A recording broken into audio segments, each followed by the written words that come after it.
د ځمکې نه چې کوم حاصلات راوځي د امام ابو حنیفه رحمه الله د احنافو مسلک دا دی د ځمکې نه چې کوم دانې راوځي غنمي که جواري که اوربشي که وریجې که چڼې او که دالي نو د هغې دپاره هېڅ قسمه نصاب نه دی مقرر که یو من دانې وشوې هم به دې زکات ورکوي او که لس منه دانې وشوې هم به دې زکات ورکوي او که زر وشوې هم به زکات ورکوي د فقه په اصطلاح کې د سرو او د سپینو او د نقدو روپو د زکات ته زکات وایي او د ځمکې د حاصلاتو د دانو نه چې کوم زکات ورکول کېږي هغې ته عشر وایي نو عشر ورته مځکه وایي چې عشر معنی لسمه او د پټو بری حاصلاتو کې کوم فریضه الله پاک مقرر کړې ده نو یا لسمه ده او یا د لسمې نیمه ده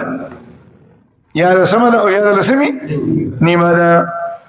ځکه په دې زموږ استادو په دې ملک کې دو قسمه ځمکې دي یو باراني ځمکې دي او یو نهري او د ټیبلونو ځمکې دي چې کومې باراني ځمکې دي نو په باراني ځمکو کې چې کوم فصل وشه نو مالک باندې په هغې کې زکات څه شی دی عشر یعنی لسمه حصه لس منه وشو نو یو من شل منه وشو دوه منه او کم چې نهري او یا د ارټونو یا د ټیبلونو ځمکې دي چې په کومو باندې اخراجات راځي